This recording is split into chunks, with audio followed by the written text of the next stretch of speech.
Hi hello నమస్తే welcome back to iDream media. ఈరోజు మనతో ఉన్నారు ఎన్ఐఎస్ఎం అండ్ క్యూపీఎఫ్పి సర్టిఫైడ్ అయిన సాయిరామ్ గారు.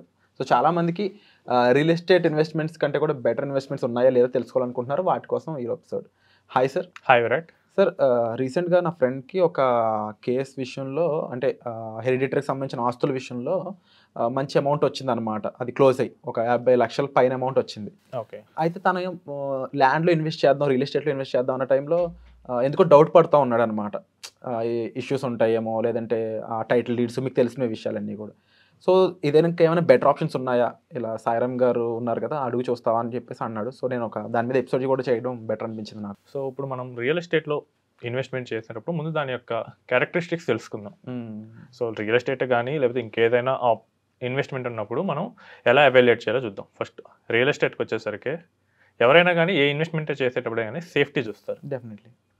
సో ఇక్కడ రియల్ ఎస్టేట్లో కనుక టైటిల్ లీగల్ డిస్ప్యూట్స్ ఏమీ లేకపోతే కనుక అది చాలా సేఫ్గా ఫీల్ అవుతాం. ఎందుకంటే మనకు ల్యాండ్ కనిపిస్తూ ఉంటుంది. సో అది మనది అన్న ఫీలింగ్ వస్తుంది. ఎమోషనల్గా కొంచెం ఎమోషనల్గా కూడా కనెక్ట్ ఉంటుంది. సో సేఫ్టీ పరంగా బాగానే ఉంటుంది. Next liquidity. రేపు మీరు 70 లక్షలు పెట్టేసి ల్యాండ్ కొన్నారు లేదా హౌస్ కొన్నారు. రేపు ఒక 5 లక్షలు అవసరమైంది. ఆ ల్యాండ్లో ఒక పార్ట్ తీసి అమ్ముతామా? లేదు. నెక్స్ట్ ఒకవేళ ఇల్లు కొంటే కనుక ఇందులో ఒక రూమ్ తీసుకొచ్చి అమ్ముతాం. సో లిక్విడిటీ పరంగా అయితే కొంచెం పోర్. సో మీరు అమ్మాలనుకుంటే టైం పట్టుద్ది, లేదా వెంటనే కావాలంటే మన సిచ్యువేషన్ని మన నీడ్ని వేరే వాళ్ళు క్యాష్ చేసుకుంటాడు. 100%. సో 70 లాక్స్ అయితే 60 లాక్స్కి అంటాడు, ఇంకా తక్కువకి ఇవ్వమంటాడు. నెక్స్ట్ వచ్చేసరికి రిటర్న్. సో రిటర్న్స్ వచ్చేసరికి రియల్ ఎస్టేట్ ఎలాంటి రిటర్న్స్ ఇస్తుంది?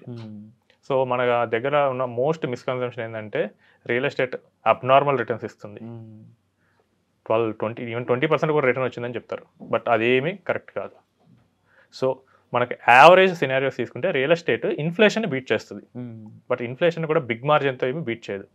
సో మీరు చూసిన సినారియోస్ అన్నీ సిటీ స్పెసిఫిక్ లేదా కరెక్ట్గా ఆ ప్లేస్ స్పెసిఫిక్ ఈవెంట్స్ మాత్రమే. సో పక్కన హైటెక్ సిటీ పడింది, సైబర్ టవర్స్ పడింది కాబట్టి ఆ చుట్టుపక్కల ఉన్నాయన్నీ ప్రైస్ లేచాయి. సో 1999లో 20,000 ఉన్నాయి, ఇప్పుడు 20 crores ఉన్నాయి. అవును. బట్ అన్నీ అలా అయితే లేవు. సో అన్ యావరేజ్ తీసుకుంటే కనుక మనకి రియల్ ఎస్టేట్ అనేది సో అరౌండ్ 10% రిటర్న్ ఇస్తుంది. సో ఇప్పుడు మీరు హైదరాబాద్ని చూసారు. ఇప్పుడైతే హైదరాబాద్ డిమాండింగ్ స్టేజ్లో ఉంది కాబట్టి బాగా టాప్లో అవుతుంది. బట్ ఈ స్టేట్ దాటి ఉన్న బెంగళూరు చూడండి, ముంబై, పుణే చూడండి, అక్కడ రియల్ ఎస్టేట్కి ఇంత డిమాండ్ లేదు. సో హార్డ్లీ అక్కడ జరిగే గ్రోత్ ఇన్ఫ్లేషన్ కన్నా తక్కువ ఉంది. సో ఇక్కడ మనకి హైదరాబాద్లో అయితే ఇల్లు ధరలు, ప్లాట్లు పెరిగిపోతున్నాయి అన్నారు. సో బెంగళూరులో అయితే కొనేవాడు లేడు, రెంట్కి తీసుకుంటా అంటున్నారు. సో ముంబై పరిస్థితి కూడా అలానే ఉంది. సో రిటర్న్ అనేది మనకి 10%, ఇది యావరేజ్. సో మనకు ఒక ప్లేస్లో డిమాండ్ ఎక్కువ ఉండటం వల్ల వచ్చే రిటర్న్ని ఓవరాల్ రిటర్న్గా చూసుకుంటే తప్పైపోతుంది. సో రిటర్న్ 10% ఎక్స్పెక్ట్ చేసుకోవచ్చు. నెక్స్ట్ ట్యాక్స్ ఎంత వస్తుంది? సో చాలామంది రియల్ ఎస్టేట్ మీద ట్యాక్స్ లేదనుకుంటారు. బట్ ఇప్పుడైతే ఇన్కమ్ ట్యాక్స్ డిపార్ట్మెంట్ చాలా స్ట్రాంగ్ అయింది. సో వాళ్ళు రిజిస్ట్రేషన్ డిపార్ట్మెంట్ నుంచి వాళ్ళు డేటా తెప్పించుకుంటున్నారు. సో 2 yearsలో అమ్మితే కనుక ఎంత ప్రాఫిట్ వచ్చిందో దాని మీద ట్యాక్స్ కట్టాలి. అదే 2 years తర్వాత అయితే కనుక 20% ట్యాక్స్ కట్టాలి. మరి అదర్ ఇన్వెస్ట్మెంట్స్ అనుకుంటే అంత లంసం ఎక్కడ ఇన్వెస్ట్ చేయొచ్చు అంటారు? మ్యూచువల్ ఫండ్ తీసుకున్నాం. ఇప్పుడు రియల్ ఎస్టేట్ అయితే కనుక మీరు కరెక్ట్గా స్పెసిఫిక్గా ప్లేస్లో ఇన్వెస్ట్ చేస్తే ఆ ప్లేస్ బట్టి ఆ ఫ్యూచర్లో ఎలా గ్రో అవుతుందంటే దాన్ని బట్టి రిటర్న్ వస్తుంది. అవును. అదే మ్యూచువల్ ఫండ్కి వద్దాం. జమ్మూ అండ్ కాశ్మీర్లో పర్సన్ ఒక ఫండ్లో పెట్టాడు. ఓకే. సిక్కింలో ఒక పర్సన్ పెట్టాడు. ఓకే. నెక్స్ట్ హైదరాబాద్లో పర్సన్ పెట్టాడు. సో ముగ్గురికి ఈక్వలెంట్గానే రిటర్న్ వస్తుంది కదా. అవును. అంబానీ పెట్టాడు, నేను పెట్టాను. సో మన వాచ్మెన్ పెట్టారు. అవును. సో ఏమైనా డైవర్సిఫికేషన్ ఏమైనా చూపిస్తుందా డిఫరెన్స్? లేదు.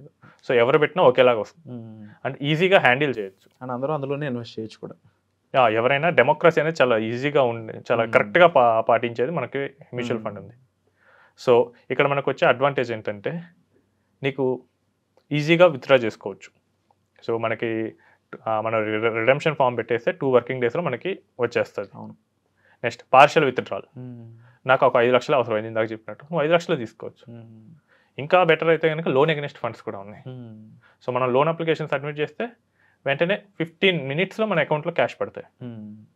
క్యాపిటల్ గ్రోత్ ఉంటుంది, ఇన్కమ్ తీసుకోవచ్చు, డివిడెండ్ ప్లాన్స్ కానీ లేదా ఎస్డబ్ల్యూపీ పెట్టి కానీ ఇన్కమ్ తీసుకోవచ్చు. అన్నిటికన్నా పైన రిటర్న్. సో మనం ఫాలో అయ్యే స్ట్రాటజీ బట్టి మన రిటర్న్స్ 12% రిటర్న్ ఈజీగా వస్తుంది. సో మనం ఇంకా అగ్రెసివ్ ఇన్వెస్ట్మెంట్ అయితే కనుక ఇంకా ఎక్కువ కూడా గ్రో అవుతూ ఉంటుంది. 100%.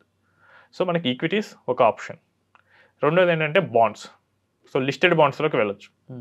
సో ఇక్కడ లిస్టెడ్ బాండ్స్లోకి వచ్చేసరికి లిక్విడిటీ అనేది కొంచెం తక్కువ ఉంటుంది. బాండ్స్ అనేది మన ఇండియన్ మార్కెట్లో అంత మెచ్యూర్గా లేవు. సో బాండ్ టైం జోన్ వరకు మనం ఉంటే కనుక మనకి 12% బాండ్స్ చాలా ఎక్కువనే అవైలబుల్ ఉన్నాయి. సో మనకి మన పెట్టిన అమౌంట్ మీద 12% వరకు మనకి రిటర్న్ జనరేట్ అవుతూ వస్తుంది. సో ఇదేంటంటే మనకి ఇన్కమ్ అవసరం అనుకుంటే కనుక so who are seeking for income bonds కనుక ఒక ఆప్షన్. క్యాపిటల్ అప్రిసియేషన్ కావాలంటే కనుక ఈక్విటీస్లో వెళ్ళచ్చు, వయా మ్యూచువల్ ఫండ్స్ కానీ వయా పిఎంఎస్ కానీ.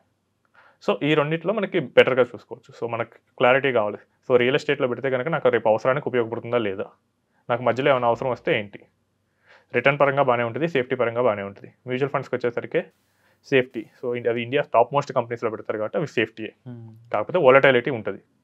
ఆ వాలటైలిటీ కూడా మార్కెట్ క్రాష్ అప్పుడే చూస్తారు. మార్కెట్ క్రాష్ అయినప్పుడు రియల్ ఎస్టేట్ కూడా ఏం పెద్ద పర్ఫామ్ చేయదు, ఎందుకంటే అప్పుడు అందరికీ జాబ్స్ పోతాయి.